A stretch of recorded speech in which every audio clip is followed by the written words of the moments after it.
வணக்கம். இது ஏன் என்ற கேள்வி. நான் ஷபீர் அஹ்மத். கடந்த 12 ஆண்டுகளாக இந்தியாவில் நான் வைத்ததுதான் சட்டம்.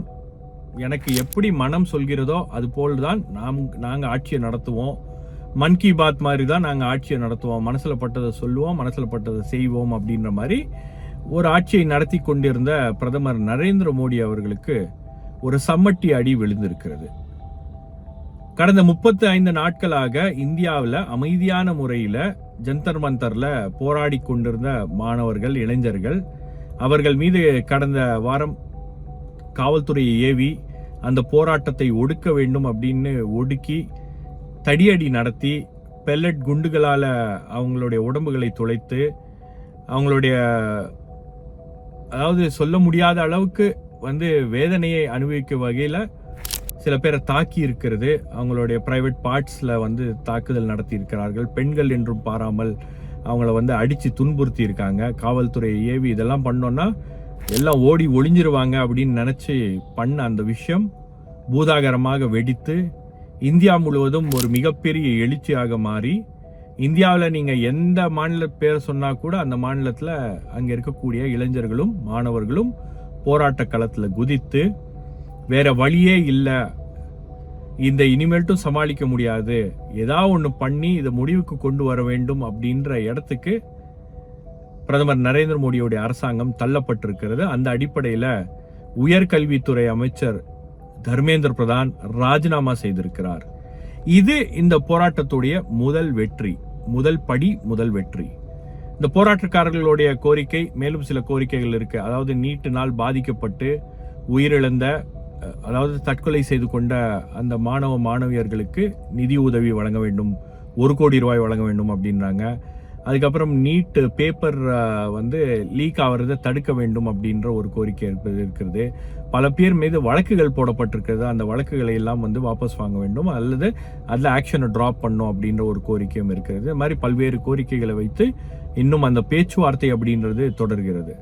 ஆனால் இந்த போராட்டத்துடைய ஒரு வெற்றியாக, ஒரு மாபெரும் வெற்றியாக, மாணவர்களுக்கு, இளைஞர்களுக்கு கிடைத்திருக்கக்கூடிய ஒரு மாபெரும் வெற்றியாக தர்மேந்திர பிரதான் யூனியன் மினிஸ்டருடைய ரெசிக்னேஷன் அப்படின்றது பிரைம் மினிஸ்டர் நரேந்திர மோடி அவர்களுக்கு ஒரு மிகப்பெரிய செட்பேக்.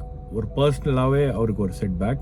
நீட் எக்ஸாமை கொண்டு வந்ததுக்கான முக்கிய நோக்கமே மருத்துவத்துறையில இருக்கிற டாக்டர் சீட்ஸ் எல்லாம் ஒழுங்கா மக்களுக்கு போய் சேர்றது கிடையாது.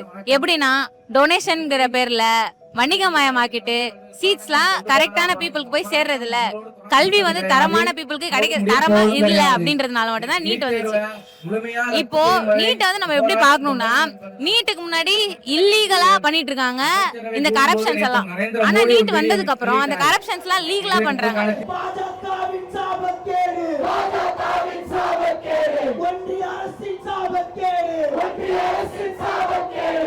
இங்கே நடக்கின்ற இந்த போராட்டத்திற்கு வந்திருக்கக்கூடியவர்கள் பல தரப்பினர். அதாவது சென்னையில் பல்வேறு இடங்களில் இந்த போராட்டம் என்பது நடந்து கொண்டிருக்கிறது. பாலன் இல்லம் பிரதானமான ஒரு இடமாக இருக்கிறது. இங்கே போராடுகின்றவர்கள் பார்த்தீங்கன்னா அவங்க கடந்த 6 நாட்களாக போராடி கொண்டிருக்கிறார்கள். அவங்க சென்னையில் போராடுவதற்கு அவங்களுக்கு ஒரு இடம் இல்லை அப்படின்ற போது கம்யூனிஸ்ட் கட்சி அலுவலகம் அதற்கு ஒரு இடமளித்து அந்த போராட்டத்தை தற்போது நடத்தி கொண்டிருக்கிறார்கள். ஒரு நாளைக்கு ஆயிரக்கணக்கான பேர் இந்த போராட்டத்தில் கலந்து கொண்டிருக்கிறார்கள். இந்த போராட்டக்காரர்களுக்கெல்லாம் தேவையான உதவிகளையும் பலரும் வழங்கி கொண்டிருக்கிறார்கள். நாம் இங்கே இருக்கக்கூடிய இந்த வாலண்டியர்ஸ்ட்டு பேசும்போது அவங்க சொல்கிறாங்க, அனானிமஸாக அவங்களுக்கு பல பகுதிகளிலேருந்து தண்ணி, பிஸ்கெட், அதுக்கப்புறம் சாப்பிட்றதுக்கு மற்ற ஐட்டம், சாப்பாட்டுக்கு வேறு என்ன விஷயங்களை எல்லாம் கொடுக்க முடியுமோ அதையெல்லாம் மக்கள் இந்த போராட்டத்துக்கு ஆதரவாக, இந்த போராடுகின்ற இந்த மாணவர்களும் இளைஞர்களுக்கும் ஆதரவாக அவர்கள் கொடுத்து கொண்டிருக்கிறார்கள் அப்படின்றாங்க.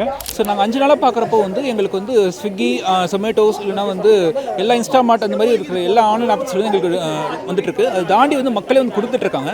ஸோ எங்களால் வர முடியல. ஸோ இந்த போராட்டத்துக்கு எங்களோட ஆதரவை நாங்கள் இந்த மாதிரி தெரிவிக்கிறோன்னு சொல்லிட்டு அவங்களால முடிஞ்ச தண்ணி, ஜூஸு, இல்லைனா சாப்பாடு, இல்லை டீ, ஸ்நாக்ஸ், இந்த மாதிரி ஏதோ ஒரு அவங்களால முடிஞ்ச ஒரு இதை கொடுத்துட்ருக்காங்க, டொனேஷன்ஸை கொடுத்துட்ருக்காங்க, இன் டேர்ம்ஸ் ஆஃப் ஃபுட்டாக கொடுத்துட்ருக்காங்க. ஸோ இது எல்லாமே டெலிவரி எல்லாமே அனானிமஸாக வருதா? பாலன் இல்லம் அட்ரஸுக்கு எல்லாமே வந்துடுது. எங்களுக்கு வந்த பாதையில் வந்து யார் கொடுக்குறாங்க கூட தெரிய மாட்டேங்குது. பிகாஸ் இப்போ நாங்கள் ஒரு 6 மணிக்கு வந்து ஒரு இது வருதுன்னா எங்களால் யாரும் சொல்லி கேட்க முடியல. ஏன்னா கூட்டம் வருது. அதில் நான் கலெக்ட் பண்ணிட்டு வரப்போ வந்து ஸ்விக்கிலேருந்து சார் இந்த மாதிரி இந்த இடத்துக்கு ஆர்டர் பண்ணாங்க, கொடுக்க சொன்னாங்க சொல்கிறாங்களே தவிர எங்களால் அதை ட்ராக் பண்ண முடியும் யார் கொடுக்குறாங்கன்னு சொல்லிட்டு. பல நல்ல தோழர்கள் வந்து நல்லவங்கள் படைத்த தோழர்கள் வந்து எப்படி ஜல்லிக்கட்டு நம்ம சப்போர்ட் பண்ணமோ அது மாதிரி இப்போ இந்த போராட்டத்துக்காக நீட்டுக்காக போராட்டத்துக்காக வந்து அவங்களால முடிஞ்ச ஐட்டம்ஸை கொடுத்துட்ருக்காங்க. ஆர்டர் பண்ணியோ இல்லைன்னா நேரடியாகவோ மறைமுகமோ யார் மூலமும் கொடுத்துட்ருக்காங்க.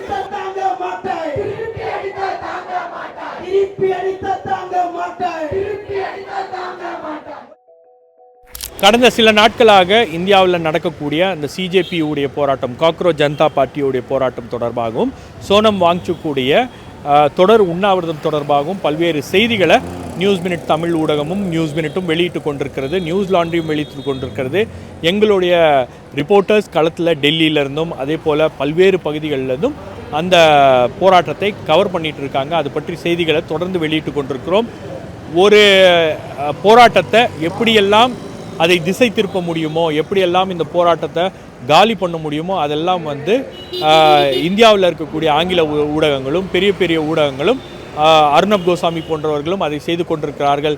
இது வந்து ஒரு ஸ்பான்சர்டு ஆன்டி இந்தியா ப்ரொட்டஸ்ட் அப்படின்ற அடிப்படையில் மக்களுடைய எண்ணங்கள் என்ன அப்படின்றத கேட்காம அதற்கு ஒரு முத்திரை குத்தக்கூடிய ஒரு நடவடிக்கை அப்படின்னு நடந்து கொண்டிருக்கிறது. ஆனால் எங்களை போல independent media houses, independent journalist களத்துக்கு போய் இந்த போராட்டத்தை கவர் பண்ணிட்டு மக்கள்கிட்ட கொண்டு போய் சேர்த்துட்டு இருக்காங்க. ஆகவே இண்டிபெண்டன்ட் ஜேர்னலிசம்க்கு உங்களுடைய சப்போர்ட் தேவை.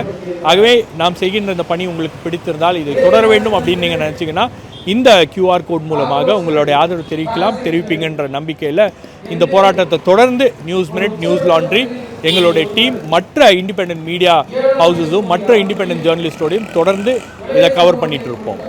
இந்த மாதிரியான ஒரு போராட்டம் அப்படின்றது கடந்த காலங்களில் நாம் எப்போ பார்த்துருக்கோம் அப்படின்னா அண்ணா ஹசாரேவுடைய போராட்டம், கிட்டத்தட்ட UPA ஆட்சி காலத்தில் நடந்த அந்த போராட்டம் தான் லாங்கஸ்ட் ஒரு ப்ரொட்டஸ்ட் இந்தியாவிலே நடந்திருக்கிறது. அதன் பகுதியாக சென்னையிலையும் அந்த மாதிரியான போராட்டம் என்பது நடந்தது. அதுலேயும் வந்து பல்லாயிரக்கணக்கான பேர் கலந்து கொண்டார்கள்.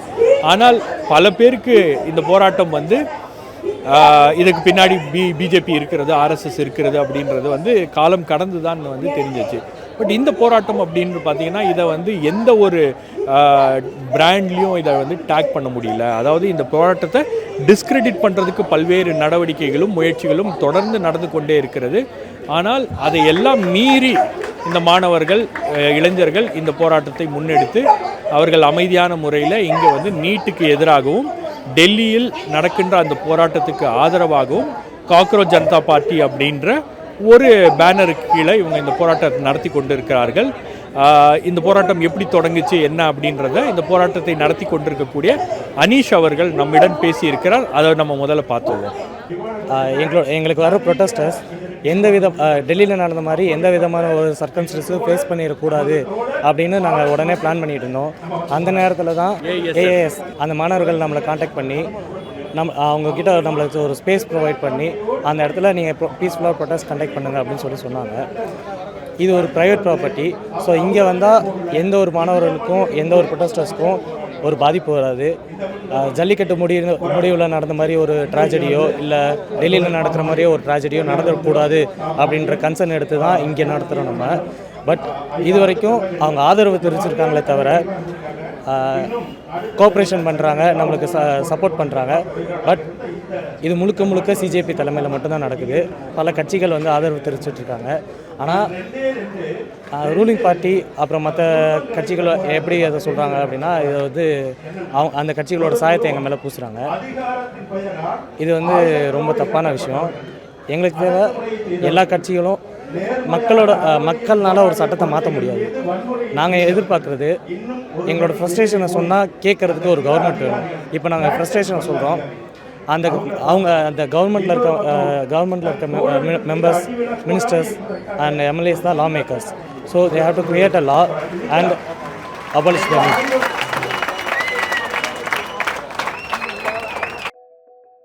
நீட்டுக்கு எதிரான போராட்டம் என்பது தமிழ்நாட்டுக்கு புதிதல்ல. ஏன்னா எப்போ இந்த நீட்டை கொண்டு வர போகிறாங்க அப்படின்னு அரசாங்கம் முடிவெடுத்ததோ அந்த காலகட்டத்திலேருந்தே வந்து நீட்டை கடுமையாக எதிர்த்த ஒரு மாநிலம் தமிழ்நாடு. இந்த மாநிலத்திலிருந்து தான் தற்போது இந்தியா முழுவதும் பரவி இருக்கக்கூடிய நீட்டுக்கு எதிரான ஒரு போராட்டம் என்பது இங்கேருந்து தான் தொடங்கி இருக்கிறது அப்படின்றத யாரும் வந்து மறந்து விட முடியாது, மறுத்து விட முடியாது. இப்போ எல்லா மாநிலங்கள்லையும் உதாரணத்துக்கு நீங்கள் டெல்லி ஜந்தர் மந்தரில் நடக்கின்ற போராட்டமே நீட்டுக்கு முழுமையான நீட்டுக்கு எதிரான ஒரு போராட்டம் கிடையாது. அந்த பேப்பர் லீக் அந்த மாதிரி விஷயங்களை வந்து மையப்படுத்தி ஒரு சில கோரிக்கைகளை மையப்படுத்தி அதற்கு அக்கௌண்டபிலிட்டி எடுத்துக்கணும். அதற்கு union higher education minister Dharmendra Pradhan ராஜினாமா செய்ய வேண்டும் அப்படின்ற ஒரு கோரிக்கை தான். ஆனால் தமிழகத்துடைய கோரிக்கை அப்படின்றது முற்றிலும் வேறு விதமான ஒரு கோரிக்கையாக இருக்கிறது. அடிப்படையிலேயே நீட் அப்படின்றது வந்து இங்கே இருக்கக்கூடிய பிற்படுத்தப்பட்ட ஏழை எளிய மாணவர்களுக்கு எதிரான ஒரு எக்ஸாமினேஷன். ஆகவே அதை முற்றிலுமாக அபாலிஷ் பண்ணணும், அதை முற்றிலுமாக தடை செய்ய வேண்டும், அதை முற்றிலுமாக அதை ஸ்கிராப் பண்ணணும் அப்படின்றது தான் வந்து இங்கே இருக்கக்கூடிய கோரிக்கையாக இருக்கிறது. ஆகவே தான் இந்த போராட்டத்தில் கலந்து கொண்டிருக்கவர்கள் பல பேர் வந்து நீட் வேண்டாம், ஏன்னா நீட் அப்படின்ற ஒரு எக்ஸாமினேஷன் அப்படின்றது அது முழுக்க அதாவது அரசு பள்ளியில் படிக்கின்ற மாணவர்கள், ரூரல் பேக்ரவுண்டில் இருக்கக்கூடிய மாணவர்கள் அவர்களுக்கு எதிரான ஒரு விஷயமாக இருக்கிறது அப்படின்றத தொடர்ந்து வலியுறுத்தி கொண்டே இருக்கிறார்கள். அந்த முழக்கங்கள் தான் வந்து இந்த போராட்டத்தில் அதிகமாகவே இருக்கிறது. இன்றைக்கி உச்சநீதிமன்றம் தான் மாணவருடைய கடைசி நம்பிக்கை அப்படின்னு இருக்கும்போது உச்சநீதிமன்றம் உட்பட என்ன சொல்லியிருக்குன்னா, கோர்ட்டோட நேரத்தை வீணடிக்காதீர்கள். இவ்வளோ போலீஸ் ப்ரூட்டாலிட்டி நடந்திருக்கு டெல்லியில், ஆனால் அந்த வீடியோஸை பார்க்குறதுக்கு நீதிபதிகளுக்கு நேரம் கிடையாது அப்படின்னு சொல்லியிருக்கிறது வந்து ரொம்ப கண்டனத்துக்குரிய ஒரு விஷயமாகவும் வருத்தத்துக்குரிய ஒரு விஷயமாகவும் பார்க்க வேண்டியிருக்கு. ஏன்னால் இந்த போராட்டத்துக்கெல்லாம் துவக்க புள்ளியே யாருன்னா உச்சநீதிமன்றத்துடைய தலைமை நீதிபதி சூரியகாந்த் அவர்கள் தான். அதாவது மோடி அரசாங்கம் நாங்கள் வேலைக்கு வந்தால் ஆண்டுக்கு 2 கோடி வேலை வாய்ப்பு உருவாக்கி தருவோம்னு சொன்னாங்க. ஆனால் அதை செய்யாமல் இருக்கிற பொதுத்துறை நிறுவனங்களை கூட க்ளோஸ் பண்ணிவிட்டு இன்றைக்கி வேலை வாய்ப்பு அப்படிங்கிறது வந்து முழுக்க இந்தியாவில் வந்து ரொம்ப மோசமான ஒரு நிலைமைக்கு போயிட்டுருக்கு. எல்லாரும் மாணவர்கள், இளைஞர்கள் எல்லாருமே படித்து முடிச்சுட்டு இன்றைக்கி வெளியே வரும்போது கிக் தொழிலாளர்களாக எந்த விதமான சமூக பாதுகாப்புமே இல்லாத ஒரு வேலைக்கு தான் பணியமர்த்தப்படுறாங்கன்றது தான் யதார்த்தமான உண்மை. அப்படியான சூழல் இருக்கும்போது இன்றைக்கி கல்வி தான் நம்முடைய எதிர்காலம்னு சொல்லிட்டு அந்த கல்வியுமே இன்றைக்கி வந்து நேஷ்னல் எஜுகேஷன் பாலிசி இம்ப்ளிமெண்ட் ஆனதுக்கப்புறம் முழுக்க நுழைவுத் தேர்வுகள்னு ஆயிடுச்சு. எல்லாத்துக்குமே நுழைவுத் தேர்வு. சென்ட்ரல் யூனிவர்சிட்டிஸில் படிக்கணும்னா கியூட் எக்ஸாம், பிஹெச்டி படிக்கணும்னா நெட் எக்ஸாம், லா யூனிவர்சிட்டிஸில் நேஷ்னல் யூனிவர்சிட்டியில் படிக்கணும்னா கிளாட் எக்ஸாம், ஜேஇ, கேட்டு, நீட்டு, இப்படி எல்லாமே வந்து நுழைவுத் தேர்வுகள் அப்படின்னு மாறிப்போன காலகட்டத்தில் தொடர்ந்து மோசடிகள் கடந்த 10 ஆண்டுகளில் மட்டும் 89 பேப்பர் லீக்கேஜஸ் வந்து என்டிஏ மூலமாக நடந்திருக்கிறது. ஆனால் இதில் எத்தனை வழக்குகளில் நடவடிக்கை எடுத்திருக்கிறாங்கன்னு பார்த்தோன்னா பல வழக்குகளில் வந்து நடவடிக்கையே போகலை. நடவடிக்கைன்னு போன வழக்குகள் வந்து 2 3 நம்ம வந்து விரல் விட்டு எண்ணிடலாம். எங்களுடைய மிக முக்கியமான கோரிக்கை என்னென்னா, உடனடியாக நீட் தேர்வை ரத்து செய்யணும். அந்தந்த மாநிலங்களுக்கு கல்வியில் இருக்கக்கூடிய உரிமைகள் அடிப்படையில் அந்தந்த மாநிலங்களுக்கு எப்படியான மருத்துவ படிப்புக்கான மாணவர் சேர்க்கை எப்படி நடத்தணுன்றது அந்தந்த மாநிலம் தான் முடிவு செய்யணுமே தவிர ஒன்றிய அரசாங்கம் வந்து செய்யக்கூடாதுன்றது எங்களுக்கு மிக முக்கியமான கோரிக்கை. இந்த அரசாங்கம் மிரண்டு போயிருக்கிறது. அதுதான் வேறு வழி இல்லாமல் தர்மேந்திர பிரதான் ராஜினாமா செய்திருக்கிறார். ஆனால் அவருடைய ராஜினாமா கடிதத்தில் வழக்கம் போல அவர் வந்து பொய் சொல்லி இருக்கிறார். அதாவது இந்தியா மாணவர்கள் வந்து திசை மாறி போயிட்டாங்க, அவர்கள் வந்து சரியான திசையில் போக வேண்டும் என்பதற்காக நான் வந்து இந்த முடிவை எடுக்கிறேன், அவங்க ஆன்டி இந்தியா ஃபோர்ஸஸ் கையில் போயிடக்கூடாது அப்படின்னு ஒரு பச்சை பொய்யை சொல்கிறாரு.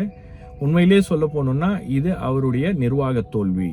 ஒரு துறையை எப்படி நடத்துவது, அந்த துறையில் இருக்கக்கூடிய தேர்வுகளை எப்படி நடத்துவது என்று தெரியாமல் பல்வேறு தோல்விகளை இதுவரை மூடி மறைத்து கொண்டிருந்த மோடி அரசாங்கம் தற்போது அவங்களுடைய புட்டு ஒவ்வொன்றா வெளியே வரும்போது, ஒவ்வொரு விஷயமா அது வெளியே வரும்போது அது எப்படி சமாளிப்பது அப்படின்னு தெரியல. இது ஒரு தொடக்கம்தான். அதாவது 12 வருடங்களில் பப்ளிக் ப்ரெஷர்னால, மாணவர்களே இளைஞர்களுடைய ப்ரெஷர்னால ஒரு அமைச்சர் ராஜினாமா செய்திருக்கிறார் அப்படின்னா இதற்கு முன்பு அப்படிலாம் வந்து நடந்ததில்லை, நடந்துராது, நடக்கவும் இடம் கொடுக்க மாட்டாங்க. ஆனால் இந்த முறை ஒரு அமைச்சர் ராஜினாமா செய்திருப்பது ஒரு பெரிய விஷயம்.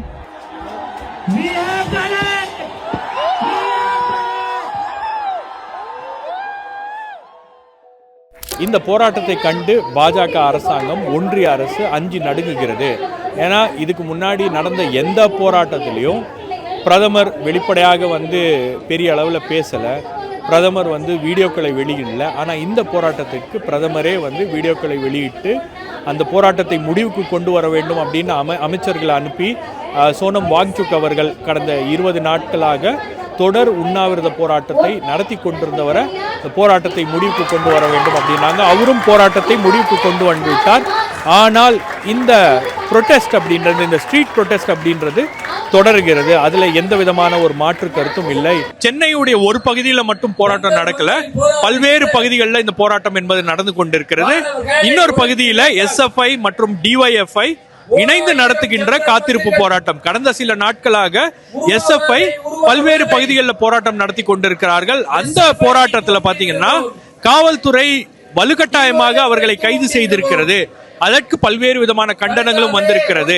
இந்த போராட்டங்கள்ல யார் மிஸ்ஸிங் அப்படின்னு பாத்தீங்கன்னா, ஏன்னா இது ஒரு பொதுவான விஷயத்துக்காக போராட்டம் நடத்துகிறார்கள் அப்படின்னும் போது இதுல எல்லா கட்சிகளும் வராங்க. தாவேகா இதில் ஏன் வரவில்லை அப்படின்ற கேள்விகளும் இந்த போராட்டக்காரர்கள் எழுப்புகிறார்கள். அவங்க இந்த போராட்டத்துல வந்தாங்கன்னா நீட் எதிர்ப்பு அப்படின்றது, நீட்டிலிருந்து முழுமையாக நீட்டை வந்து அபாலிஷ் பண்ணும் அப்படின்றது வந்து ஒரு அமைப்புடைய கோரிக்கையோ ஒரு கட்சியுடைய கோரிக்கை கிடையாது. இது தமிழ்நாட்டுடைய கோரிக்கை, ஒரு மாநிலத்துடைய கோரிக்கை. ஆகவே அவர்கள் எல்லாம் இதில் வந்து கலந்து கொள்ள வேண்டும் அப்படின்ற ஒரு கோரிக்கையும் வந்து போராட்டக்காரர்கள் மத்தியில் இருக்கிறது. சில பேர் 5 வருஷமாக நீங்கள் என்ன பண்ணீங்கன்னு திமுக நோக்கி கேட்குறதும், நீங்கள் தான் நீட் ஒழிப்பை கேட்டு வந்திருக்கீங்களேன்னு தாவேக்காவை போய் நோக்கி கேட்குறது, இப்படி டிஸ்கஷன் போய்கிட்டு இருக்கிறது என்பது இந்த போராட்டத்தை மழுங்கடிக்க செய்வதாக நாங்கள் பார்க்குறோம். இன்றைக்கி இந்தியா முழுக்க போராட்டம் நடத்துது. இன்னும் சொல்ல போகிறோம், இதே ராஜரத்னம் ஸ்டேடியத்தில் நாங்கள் என்ன SFI டிமாண்ட் பண்ணுறோன்னா, எதிர்க்கட்சி தலைவர் உதயநிதி ஸ்டாலின் அவர்களும் தமிழ்நாட்டுடைய முதல்வரும் ஒரே இடத்தில் இங்கு வருவதற்கு தயாராக இருந்தால் தாராளமாக வாருங்கள், தமிழ்நாட்டின் குரலாக ஒழிங்கள், இந்திய மாணவர் சமூகம் உங்கள் இருவரையும் வரைகோல் கொடுக்கும். தம்பிகள் பேசியிருக்காங்க. ஜனநாயகன் படத்துக்கு எதிராகவும் வந்து இங்கே வந்து முதலமைச்சரை இது பண்ணி பேசுகிறாங்க. DMK சார்ந்து நிறைய பேர் பேசுகிறாங்கண்டு. இது வந்து ஓப்பன் ஃபோரம், ஓப்பன் பிளாட்ஃபார்ம். அந்த ஸ்டேஜ் தாவேகா தோழர்களும் வாங்க, வரவேற்கிறோம். ஓகே, யார் யாரெல்லாம் இங்கே இருக்கக்கூடிய நீட்டுக்கு எதிராக இருக்கக்கூடிய அத்தனை தோழர்களும் வரவேற்கிறோம். DMK நபர்களோ இல்லை மற்ற கட்சிக்காரர்களோ யார் வந்தாலும் வந்து அவங்கள பேச வேணான்லாம் நம்ம சொல்ல முடியாது. ஏன்னா இது எந்த விதமான தனிப்பட்ட இதுக்காக உள்ளது விஷயம் இல்லை. ஸோ ஒருத்தவங்களும் அவங்கவுங்க கருத்தியலை வந்து முன்வைக்கிறாங்க. பட் இங்கே போராட்டத்தோட நோக்கம் அப்படின்றது வந்து முதலமைச்சர் விஜய் எதிர்க்கணுன்றதோ இல்லை ஸ்டாலின் அவர்களை எதிர்க்கணுன்றதோ அப்படின்ற மாதிரி தனிப்பட்ட நபர்களை தாக்கணும் அப்படின்றது எந்த இடத்துலையுமே கிடையாது. அது மட்டும் இல்லாமல் உங்களுக்கு இந்தியாவில் இருக்கக்கூடிய பல்வேறு பகுதிகளில் இந்த மாணவ போராட்டம் பரவி இருக்கு அப்படின்னும் போது இதை எப்படி கையாளுவது அப்படின்னு தெரியாமல் பாஜக அரசு திணறுகிறது. அண்மையில் நடந்த பல்வேறு போராட்டங்களாக இருக்கட்டும், அது CAA NRCக்கு எதிரான போராட்டமாக இருக்கட்டும், அல்லது ஃபார்மர்ஸோடைய ப்ரொட்டஸ்ட், விவசாயிகளுடைய போராட்டமாக இருக்கட்டும், அல்லது மற்ற போராட்டங்கள் இருக்கட்டும், இந்த போராட்டங்களை எல்லாம் வந்து பாஜக அரசு ஒடுக்க தான் நினைத்திருக்கிறது. ஆனால் இந்த போராட்டத்திற்கு அவங்க என்ன பிராண்டிங் பண்ணாலும் அதை அவர்களால் வந்து சக்ஸஸ்ஃபுல் ஆக முடியல. குறிப்பாக இன்ஸ்டாகிராமில் வரக்கூடிய கருத்துக்கள், இன்ஸ்டாகிராமில் இந்த போராட்டத்தை மழுங்கடிக்கக்கூடிய கருத்துக்களை எல்லாம் வந்து போட வேண்டும் அப்படின்னு கவர்மெண்ட்டுடைய PR மிஷினரி ஆக்டிவேட் பண்ணப்பட்டு அந்த மிஷினரி ரொம்ப தீவிரமாக வேலை பார்த்துட்டு இருக்கு. ஆனால் அதை பொருட்படுத்தாமல் பல இன்ஃப்ளூயன்சர்ஸ் இந்த போராட்டத்துக்கு ஆதரவாக பதிவிட்டு கொண்டிருக்கிறார்கள். அது மட்டும் இல்லாமல் பலரை தொடர்பு கொண்டு இந்த போராட்டங்கள் குறித்து நீங்கள் கருத்து தெரிவிக்கக்கூடாது, நீங்கள் இதை பேசக்கூடாது, யூ ஆர் பீங் மானிட்டர்ட் அப்படின்லாம் வந்து பல்வேறு கருத்துக்கள் அப்படின்றது பரவப்பட்டு வருகிறது. ஆனால் அதை யாருமே ஏற்றுக்கொள்ள தயாராக இல்லை அப்படின்றதும் வந்து இதில் ரொம்ப முக்கியமான ஒரு விஷயமாக இருக்கிறது. இன்னும் அவர்களுடைய இந்த மாணவர்களுடைய கோரிக்கை ஒரு தெளிவான கோரிக்கையோட எந்தவித அரசியல் சார்பும் இல்லாமல் இளைஞர்களுடைய நலன், மாணவர்களுடைய நலனை மட்டுமே மனதில் வைத்துக்கொண்டு இந்த போராட்டத்தை அவர்கள் முன்னெடுத்தார்கள் அப்படின்னா நிச்சயமாக அவர்களுடைய மற்ற கோரிக்கைகளும் நிறைவேறும் அப்படின்னு எதிர்பார்க்கலாம். ஆகவே இந்த கோரிக்கையில் வென்றெடுக்க வேண்டும், வெற்றி பெற வேண்டும் அப்படின்றதுதான் அவர்களுடைய எண்ணமாக இருக்கிறது, இந்த போராட்டக்காரர்களுடைய எண்ணமாக இருக்கிறது. ஆகவே இந்த போராட்டம் வருகின்ற நாட்கள் எப்படி போகும், இதற்கு ஒரு முடிவு வருமா அப்படின்ற இந்த கேள்விகளோடு தொடர்ந்து இந்த போராட்டம் நடந்து கொண்டிருக்கிறது. இதோடைய எதிர்காலம் எப்படி இருக்கும், இவங்களுடைய கோரிக்கைகளில் வெற்றி பெறுவார்களா இல்லையா அப்படின்றது. பட் இன்னைக்கு இளைஞர்கள் போராடி கொண்டிருக்கிறார்கள் அப்படின்ற போது ஒன்றிய அரசாங்கம் பயந்து போயிருக்கிறது, அச்சத்துடன் இருக்கிறார்கள். ஏன்னா இந்த எதிர்ப்பு அப்படின்றது மோடி அரசாங்கத்துக்கு எதிரான ஒரு எதிர்ப்பாகவும், அதே போல மோடி அரசாங்கத்துக்கு எதிரான ஒரு எதிர்ப்பு மனநிலை ஒட்டுமொத்த இந்தியாவில் உருவாயிருப்போது, சமூக வலைதளங்களில் உருவாயிருப்போகிறது. காரணம் என்னவென்றால் சமூக வலைதளங்களை பயன்படுத்தி மக்களுடைய எண்ணங்களை மக்கள்கிட்ட ஆட்சியை பிடித்த ஒரு கட்சி பாஜக. சமூக வலைதளங்கள் அவர்கள் செய்த பிரச்சாரம்லாம் வந்து வேற எந்த கட்சியும் செய்ததில்லை.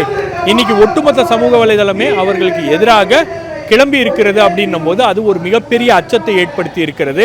ஆகவே என்ன விஷயத்தை அவர்கள் வந்து செய்ய போகிறார்கள், இதற்கு எப்படி தீர்வு காண போகிறார்கள் அப்படின்றது வருகின்ற நாட்களில் தான் பார்க்க முடியும். ஆனால் இந்த போராட்டம் அப்படின்றது ஒரு மிகப்பெரிய அழுத்தமாக மாறி இருக்கிறது. இந்தியாவில் இருக்கக்கூடிய எல்லா பகுதிகளிலும் இந்த போராட்டம் பரவி இருக்கிறது. ஜந்தர் மந்தர், சென்னை, பீகார், ஹைதராபாத், கர்நாடகா, அசாம் எல்லா பகுதிகளிலும் இந்த போராட்டம் பரவி இருக்கிறது. இது பாஜகவுக்கு ஒரு மிகப்பெரிய அச்சுறுத்தலாக மாறி இருக்கிறது. வேறொரு நிகழ்ச்சியில் களத்தில் இருந்து உங்களை சந்திக்கிறேன். நன்றி, வணக்கம்.